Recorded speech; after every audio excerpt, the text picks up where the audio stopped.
What would you say are the greatest health risks affecting the community? Greatest health risks. Well, okay, so we could talk about the homeless, because that is a huge health, it's a bigger health risk than people think, because there's a lot of health concerns that come with somebody just staying on the streets. Right. They're defecating on the streets and urinating, bringing their food, leaving it there. They're doing all their washing up, cleaning up, dumping that stuff there. Right.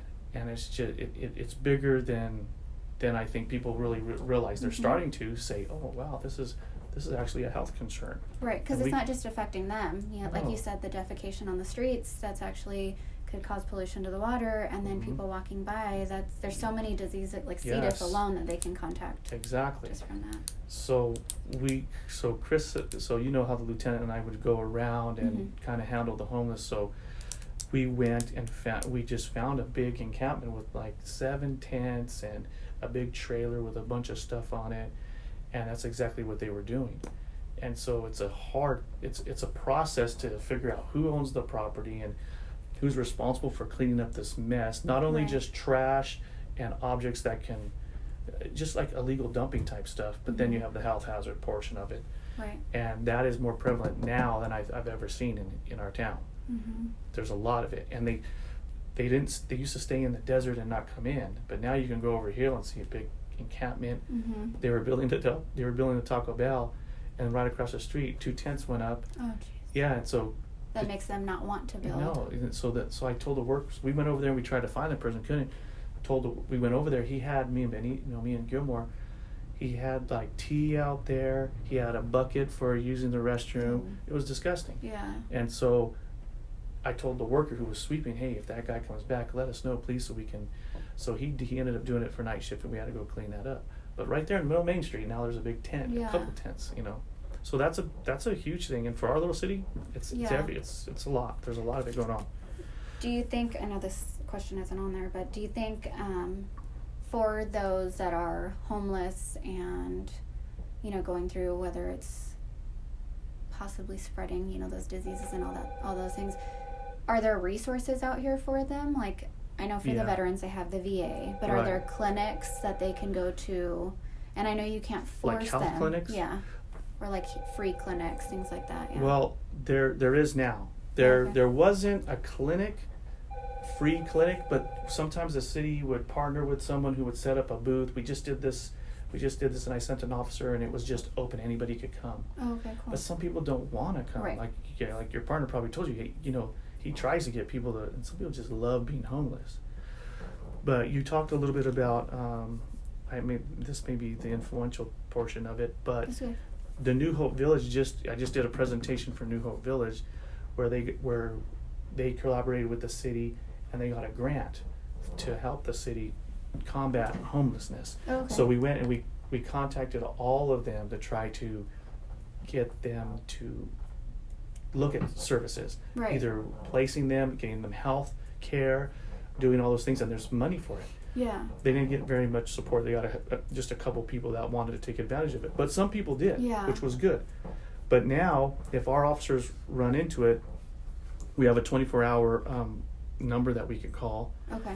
And they'll evaluate to determine what their status is and what they need. And right now, if they need a place to stay, there's a place for them. They'll put them in there's a designated hotel in Barstow now where the homeless are going to stay.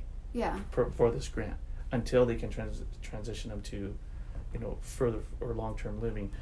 There's food available.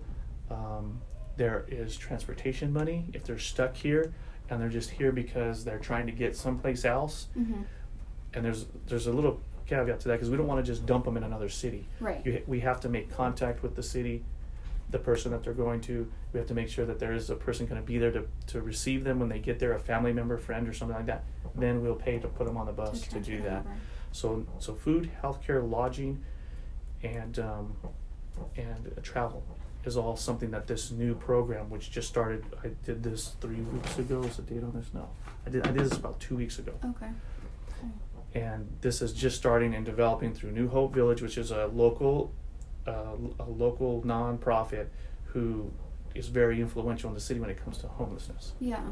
Do you think that a lot of the transients that you're contacting aren't taking advantage of the services because of the fear of getting in trouble with law enforcement, or just the lack of education because it's so new, like it's going to take more contact, more educating? Because I know a lot of the times you'd be surprised people just don't have the education or the knowledge of whatever resources, and they're afraid to take advantage of it. Yeah, I think it is the latter. I think that there's some skepticism when officers come out there and they think they're just going to arrest me or do that. Right. But once they start explaining, and we don't take the way to solve the problem is arrest, we're looking at other ways to solve the problem. Once they realize that, I think that the Hope guys are able to build somewhat of a rapport to really get down to it, because they have placed some people who finally said, yeah, I'll go to the veterans home, or I'll go. So, but I really think it's the latter that you explained. It's not education. It's not wanting it. It's not caring about it. That's just the way they want to live. We have a homeless guy that passes out in front of McDonald's and passes out in front of Starbucks all the time, every day. And he lives at a motel, and he gets a check from his father, who's semi-wealthy, every month. And he has enough money to be better, but he'll pass out, sleep out, and he'll have no shoes on. And it's a disgusting sight, really. He doesn't take care of himself. He smells bad, and we don't even, when we contact him, I don't even like to pat him down or touch him. He's just filthy. Yeah. But the two places that are really busy in Barstow, Starbucks on East Main and the McDonald's right there, and he goes between them. And he will not accept any more help. But he has help. He has a room. He has a hotel. He gets money for food. So it's a choice. It's a choice for him. It's totally a choice for him. But not everybody's like that, but you run into those different people. But there's always that hope that even if he chooses to live on the street, that the income that he is getting from his father can be more, like if he knows about like healthcare, or even like you said, them providing food, and I know that's nonprofit, but just different organizations that can help him maybe at least stay a little healthy. Because even just, Barstow's so hot, like heat stroke and dehydration, all of those things. So yeah, go ahead and live on the street, but at least take care of your health and or not spread the disease, because I'm sure he's not getting vaccinated either. No, which if he's at Starbucks with all those people coming through, they could be taking, the measles outbreak happened at Disneyland. Right. Because somebody, just somewhere to spread it is where, so that kind of stinks. And you would think, Disneyland, what the heck? And that's just because somebody wasn't.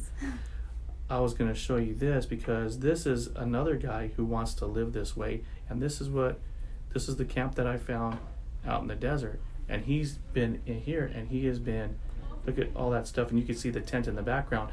But and there's a bathroom out there, but it's just out in the open. So people who are just going out for a hike, over this hill is residential areas. Oh, okay. Over this hill, there's a neighborhood, and he's out there with his thing. See all that mess right there? Yeah. And he chooses to be that way. And we told him, look how bad that is. Oh, jeez. So we have to identify whose property it is, and then we go to him, and you're like, no, I have a bathroom inside. And Chris even said, Chris and I couldn't even go, yes, we couldn't even, it was bad. I even told him this is a major health issue. So we called the county health as well. Yeah. And we gave him time to get that up and get out of here. And we found out who the property owner was, which is really the county. So we got with the deputies, and we went out there and tried to fix it the best we can, but that's a lot. It's happening a lot in Barstow. So that's a health one. If you're talking, would you say there's still like a drug problem? Yes, I was going to say there's a rise in heroin. I'm sure he told you we're fighting heroin, and we're finding a lot of methamphetamine. We've gotten a ton of methamphetamine in the last couple of weeks. A ton of it. I don't know I'm sure he's told you, but a ton on a traffic stop. It's everywhere. And that's because there's no dope team. There's just no dope team right now. Yeah. So people are going unchecked. Has there been a lot of running deaths free. from? A lot of what? Deaths? or like medical Not- calls increase There's from been like medical ODs? calls, but nobody's actually died recently in the last, I'd say, 6 months. No, Okay. not really. But before that, I know last year we called out detectives for at least 3 ODs, and that's when heroin was starting to make a comeback in our Mhm. city. But off a traffic stop, look at how much dope that is. Oh my gosh. And the guy's got this, that ends up, that's cocaine and that's methamphetamine. And there's just, I'm surprised at how much there is. Yeah. And then we did another search warrant and we got some more. So Barstow has a meth problem for sure, Mhm. creeping up with some heroin issues where some youngsters were getting a hold of it and doing stuff like that. Oh, That's a health geez. issue. I would say, well, and then I don't know if you want to say if violent crime is a health issue, but I think that there's a fear of crime in Barstow Yeah. for violent crime. Well, that can lead to it, like Could lead to violent. I, People don't want to go out at certain times or Right. go to certain areas because they're afraid of getting Mhm. assaulted or hurt, right. which is bad. Well, and I know when I was out there waiting, the girls were talking about there was 2 recent homicides. Yeah.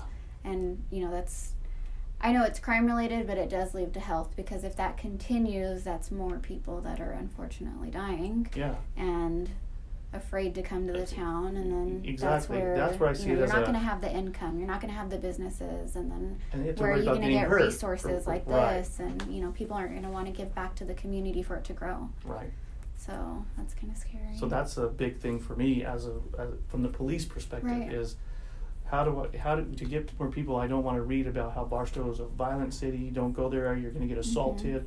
You could get stabbed or shot at. And then I go back and look at the crime data and say there's a lot of rounds being shot in our little city. We're lucky, that we haven't had more people hit. Right. So from the police perspective, yeah, the violence is, nobody wants to go where there's violence where they can get hurt Mhm. because they're concerned about their safety. Right. And so that's an issue for us. And we Definitely. are, tell this to city council people until they're blue in the face, but whether you want to believe it or not, we're a violent city. We're a little violent city. Mhm. There's too much violence here. And, I sent my kids to this high school. They have seen way too much that I never saw. But they have seen multiple friends commit suicide. 4? We have 4 or 5 suicides at Barstow High School alone Mm-mm. in the last 2 years, 2-3 years. I know I was working here It's for crazy. probably 2. Yeah.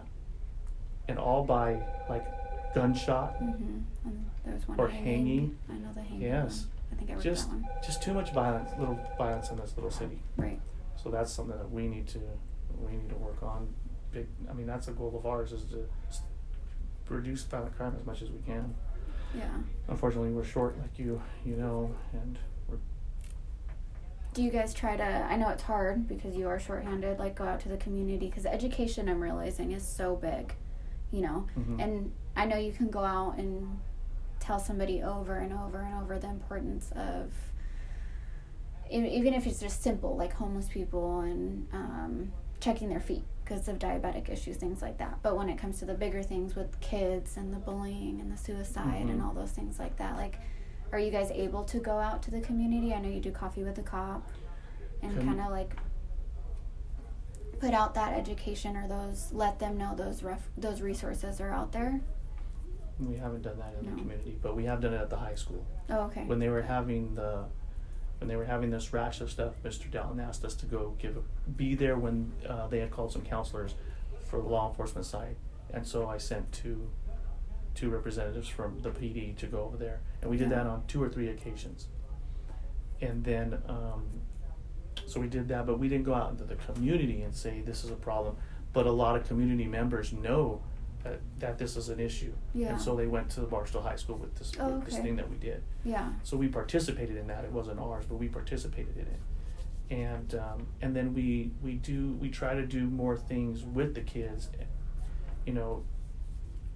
to have, so that we have a little bit more influence. Mhm. Because before we didn't have any influence, and now we go to Tim Hyden's class, right? Mm-mm. Yeah, we go there all the time.